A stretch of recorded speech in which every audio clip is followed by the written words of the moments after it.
When Labour Lives interviewed Councillor Cllr Leddy a few days ago, he gave no indication that he was not in the leadership elections other than to win it. But in the last few days he has withdrawn.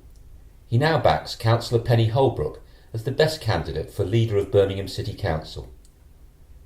A conspiracy theory is rife within the council that Leddy never intended seriously to seek the leadership. His self-nomination was to allow him to attack Councillor Ian Ward.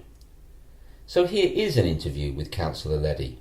He is forthright and blunt, a Brummie born in a back-to-back in the inner city, and almost uniquely for this city, a man who was a member of the Militant Tendency and a former Lord Mayor.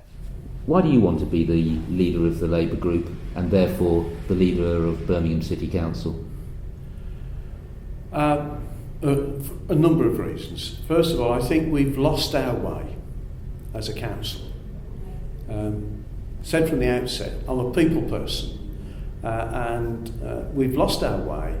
We're not getting the message out to the people of Birmingham about what the council is having to do and the reasons why. We're cutting services. Up until recent times, we've been salami slicing services. We've now got to a stage where services are going to stop altogether. We've got to recognise that, and they will stop. But what we've got to do is, with the engagement of the community out there, is see what services the community is prepared to take on. For example, we have got a number of friends groups in parks throughout the city. And some of those friends groups are better than others. But where they are extremely good, they've been able to go to other sources of funding outside of Birmingham City Council and obtain that funding and create things within the parks.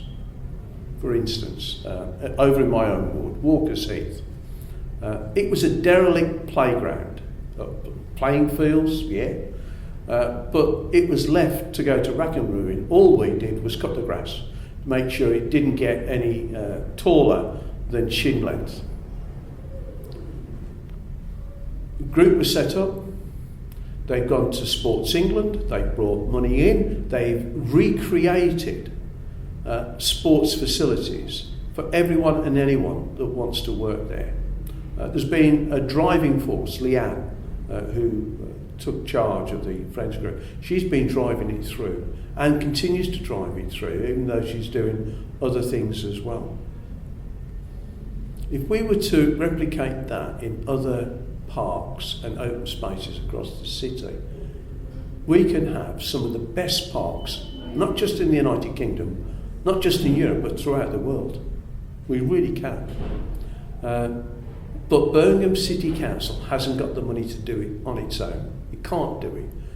We've gone from a controllable spend of 1,300 million in 2010, and by 2018 that is going to be just 700 million, half of it. So things have got to change. We've got to do things completely different to the way that we've been used to doing them.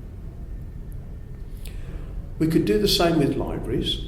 I'm passionate about my public library in Druids Heath, as well as the one that's around the corner from where I live, which I support. You talk to most people, they will sign a petition to keep the local library open. But if we can change that from just signing a petition to being involved with opening the library, keeping the library open, that's something else. If you look at the only example we've got in the whole of the city of Birmingham, at Frankley Parish Council, they heard that the library, the local public library, was under threat of closure. And so Frankley Parish Council put a precept on the rates and have funded keeping the library in Frankley open. Admittedly, it's now in the school, and the school has taken charge of it, but nonetheless, they have stepped in, not just with the library, but with some of the street cleaning services and the advice centre as well over in Franklin. Now that is parish councils, and if we can, in other parts of the city, get the community active, get the community taking over responsibility with creating a parish council, or friends group, I don't mind either way. I prefer a parish council because that is an elected body taking over the running of that service. They can put a precept on the existing council tax that we charge to provide those services. Why doesn't the Labour group just put the council tax up? Because we're penalised. We can only put it up to 1.9%. If we take it above 1.9%, we then have to have a referendum across the whole of the city. We want to do it, say, at 2.1%. And it don't bring that much in. But if we were to take it up to 2.1%, we have got to pay for a referendum to take place across the whole of Birmingham and hopefully win the argument. Whereas parish councils, which are elected bodies in their own right, have a right to raise a precept, to raise a tax on the community that they serve, to provide local services over and above what Birmingham City already does. Now, we've got certain organisations that I'm prepared to hand over some council services to. They're not elected. For instance, Borsall Heath Forum, Dr. Dick, who used to run it, he's now moved on, but he's left a legacy in Borsall Heath. They are first class at organising it as a total community and involving themselves in everything within that community. I'm saying Borsall Heath Forum could, in a very short space of time, be an elected parish council. We've already gone down the path, or are going down the path, over in Sutton Coldfield as well, with the devolving of councils, some council services. But almost every ward has got very good community groups.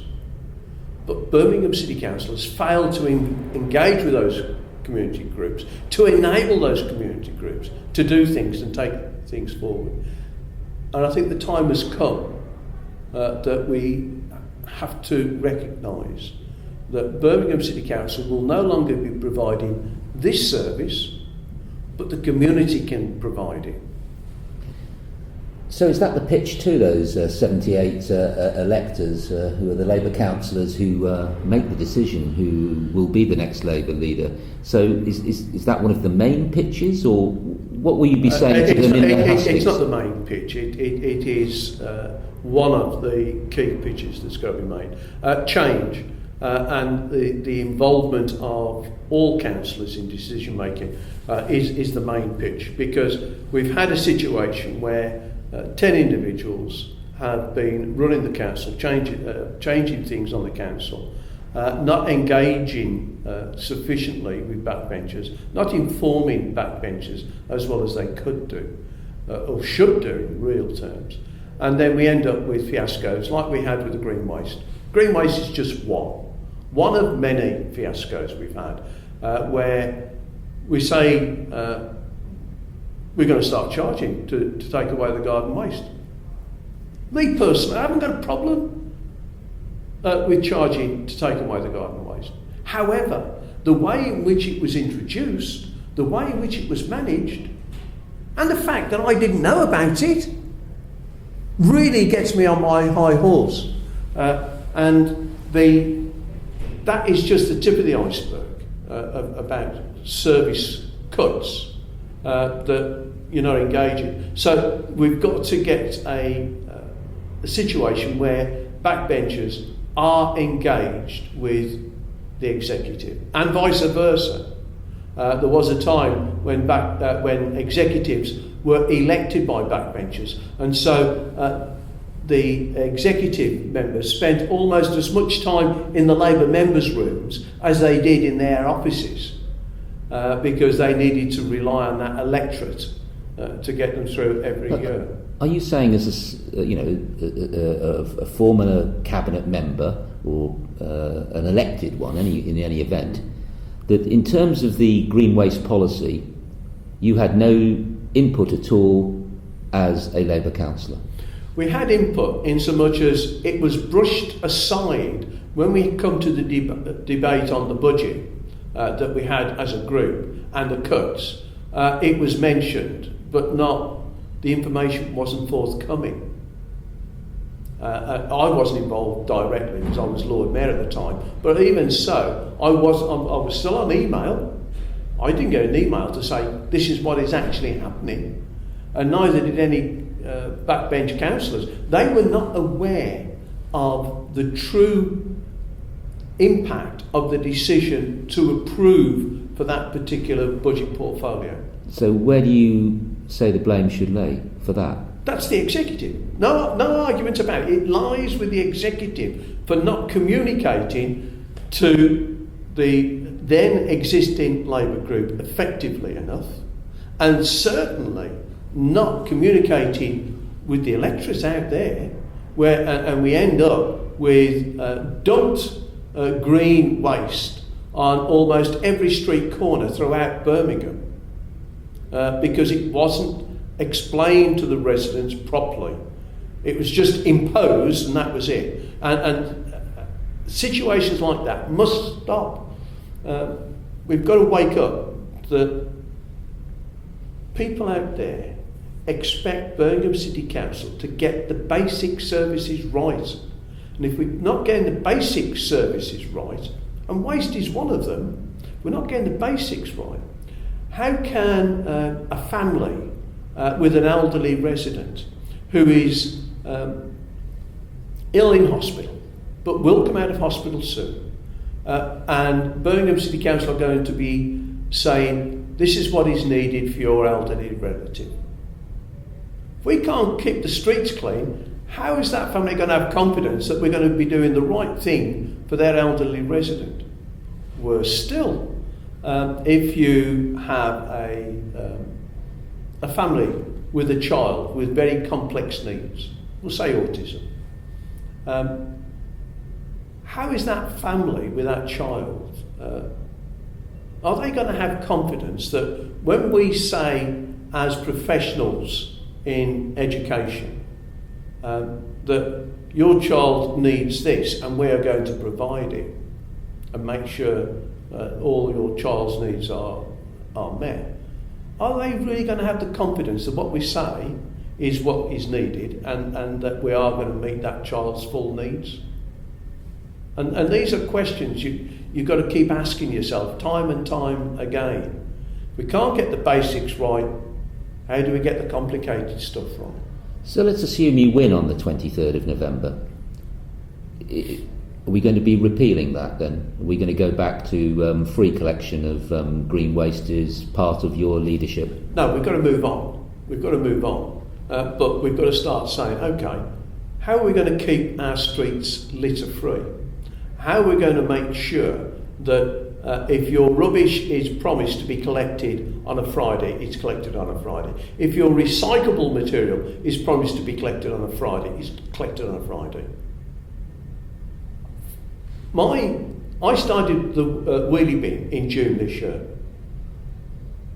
I have in June, beginning of June, it's now the middle of October. I have yet to have my recyclable material collected on a Friday. We've gone from June to November and I haven't had my recyclables collected on a Friday. Why? Because we haven't managed the service properly. And you know, I've had words... Do you have that discussion with the Cabinet member? I've had that discussion with the Cabinet member and all I keep getting is promises. Promises and more promises. I still haven't had it. I've raised it in group. I've embarrassed her at group meetings over it. But we're trying to sort these out. You don't necessarily expect Councillor Trickett to vote then on the 23rd of November? I hope that she votes for me.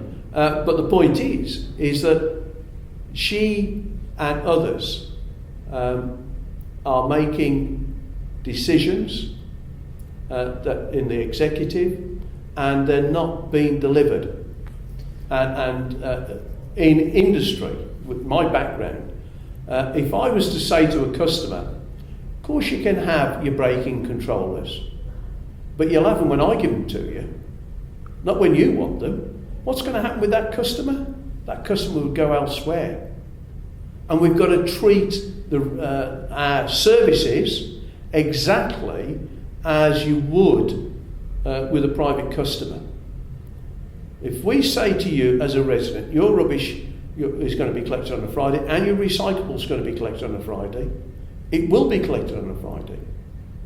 Not on a Saturday, nor on a Sunday. And then when they come round on a Saturday or a Sunday, and you speak to the blokes, because I've done it, and they're tipping all of the paper waste in with the tin cans and the bottles and the glass and the plastic, all in the one wheelie bin.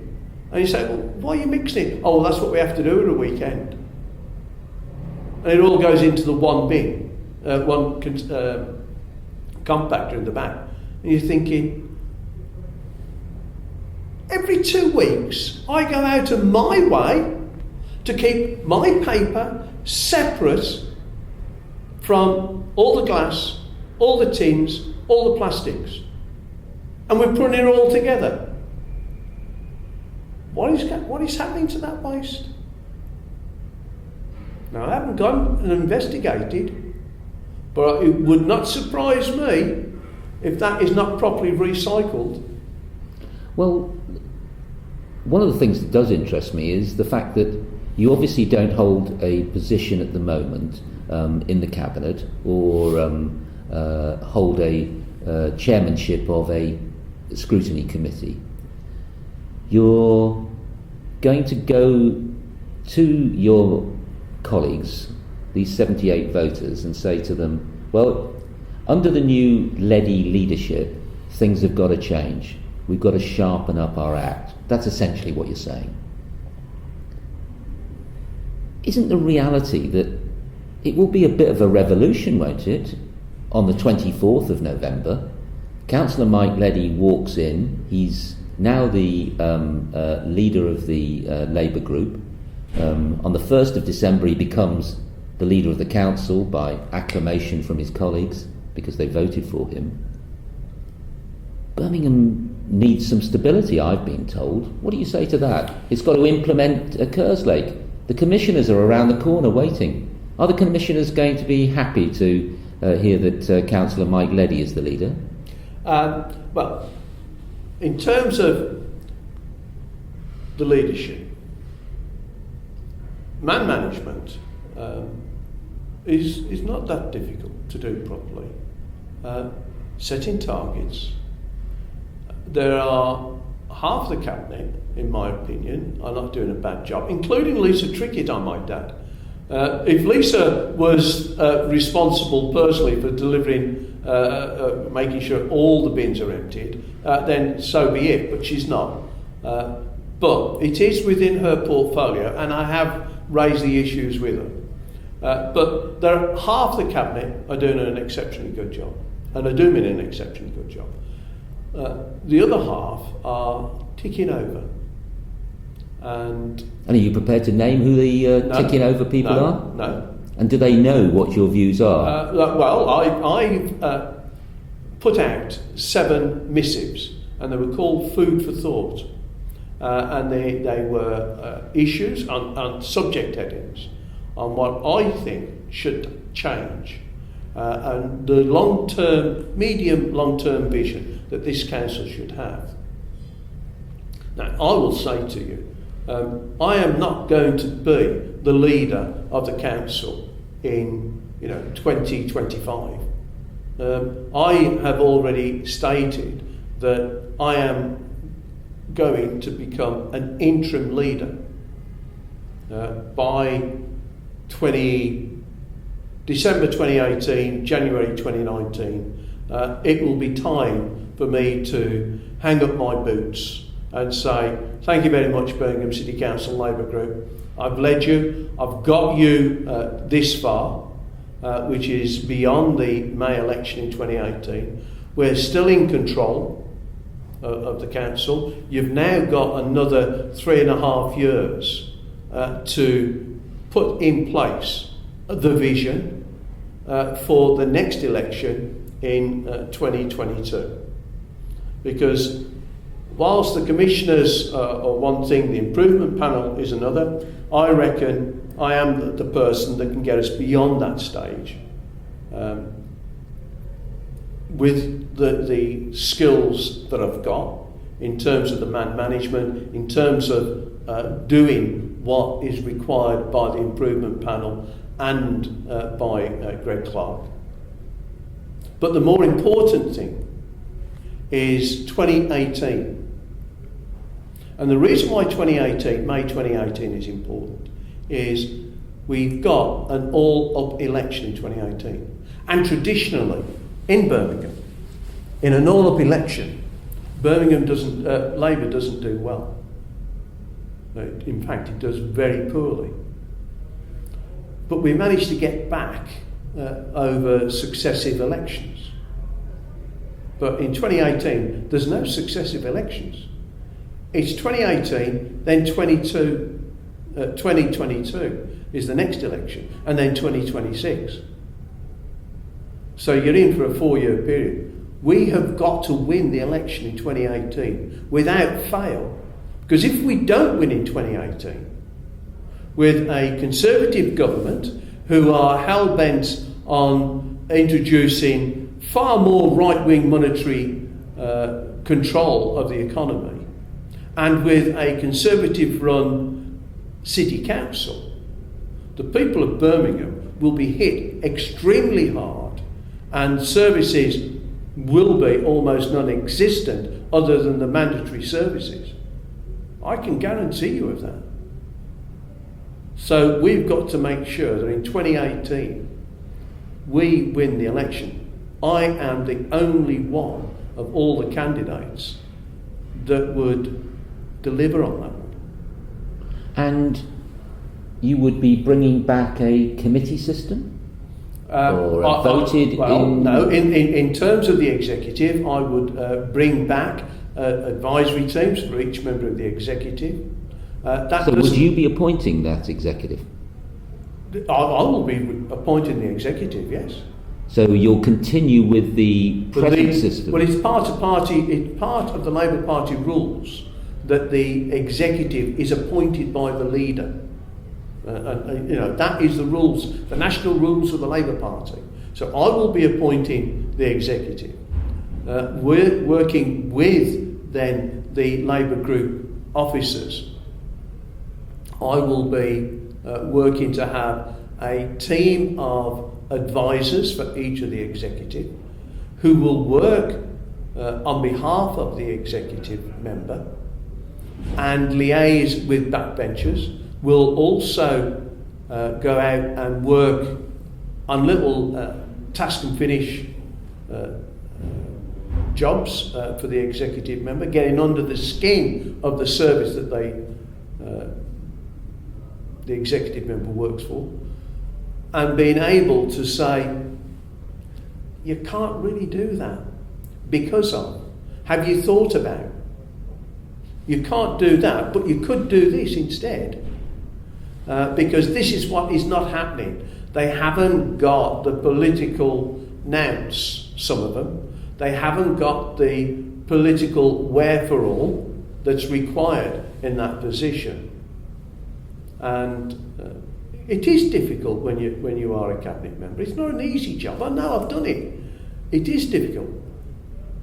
Because you've got officers going in this ear, and unless you've got something to balance it going in the other ear, you can't make a proper judgment unless you are very skillful at decision making.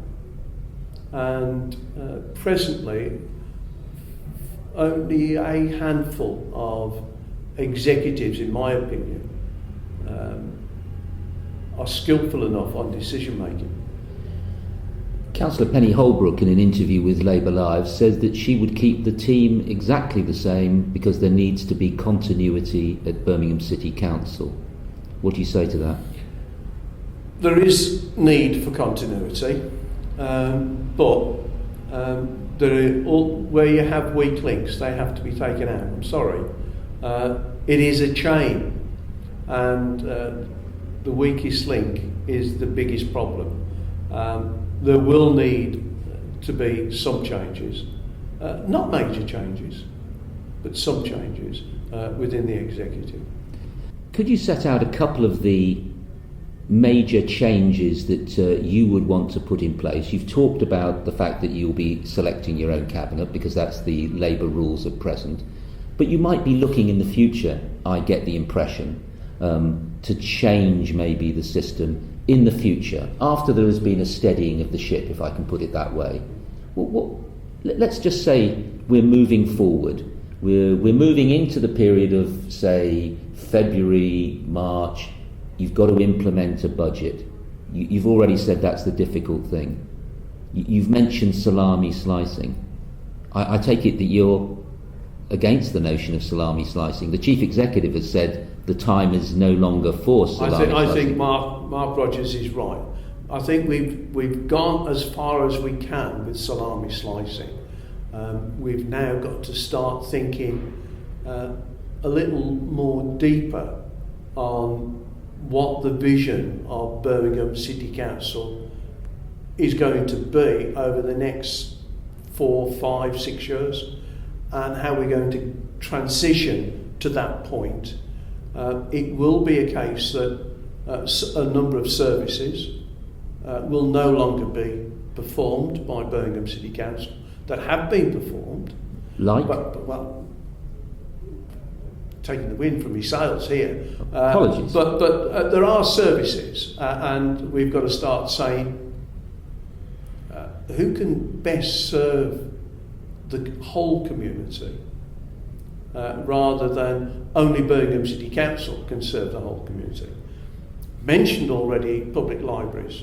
I mean, what we've got to remember is that Birmingham City Council was one of the very first authorities to provide libraries free to its residents.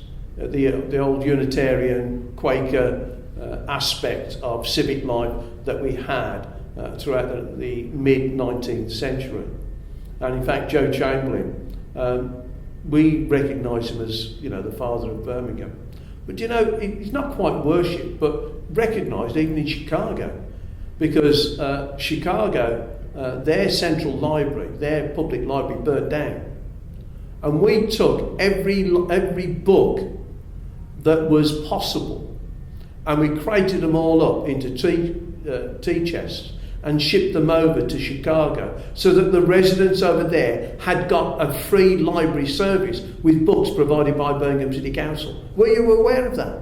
So, we've done things internationally in terms of instilling the free library service, and we've got to continue with that. But who controls it? And it's not just a library service, but others as well. Who controls it? Who manages it? There are people within the community that are willing to take on that mantle. And what we've got to change is from being the type of council that we are to being an enabling council, a cooperative council, as has happened with a number of other local authorities throughout the country. We've enabled the community to take over. Leeds, for example, not quite as big as Birmingham, but almost, has got 32 parish councils. They saw the writing on the walls. And with 32 parish councils, they've been able to protect an awful lot of local community services because they've given them over to the parish council to manage and to run with. We can do that in Birmingham. We can do that quite quickly in Birmingham. And that's what we should be doing. But we haven't. And we should have seen the writing on the wall in 2010, 2011, 2012, as we saw us coming into control. So that in 2012, 2013, we'd already got the wheels in motion to create these parish councils. But we've still only got the one in Franklin. And that was one that we inherited. That, goes against everything that Dick Knowles tried to bring about in 1982, 1983, when we talked, and we really did talk in the Labour Party about devolution. I mean, I went out and visited umpteen parish councils in and around the Greater Birmingham area to see how they worked, what they did, who had responsibility for them. We haven't taken it forward one iota. What role should Birmingham play in the greater Birmingham debate that's going on? The amalgamation of councils in terms of the greater service, to make it the Midlands powerhouse, to rival the Northern powerhouse idea? Right. First and foremost, you've got a situation where neighbouring local authorities have taken against Birmingham. And the reason why they've taken against Birmingham is because the administration, both political and managerial, have taken, we're the big I am. And so you get the likes of Dudley and Sandwell and Walsall and Solihull saying, look, we're not going to be bossed around by this big brother that we've got in the house. Birmingham has got to take a backward step.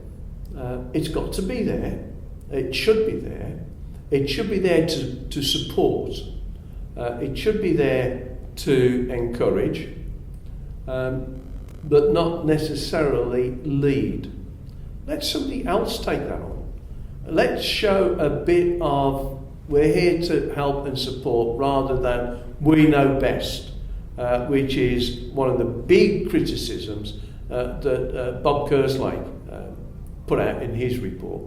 And me being a former civic, meeting with other former civics across the West Midlands, and nearly every single one of them said, Birmingham think it's a bit too big for its boots at times. And, we come and try and talk to you, and you think you know best. Well, you don't always know best. And I'll accept that, because that is the perception people have got. So we've got to be there, but not necessarily in charge. I'll ask you one last question. It's a very difficult job being the leader of the council. It is a full-time job, more than a full-time job. Are you ready and prepared to take on that job, and do you expect to win the election on the 23rd of November? I am ready to take it on. I've done a full-time job in management in a multinational company and been an executive council member and working something like 18 plus hours a day for a 2-year period. Could I do that again?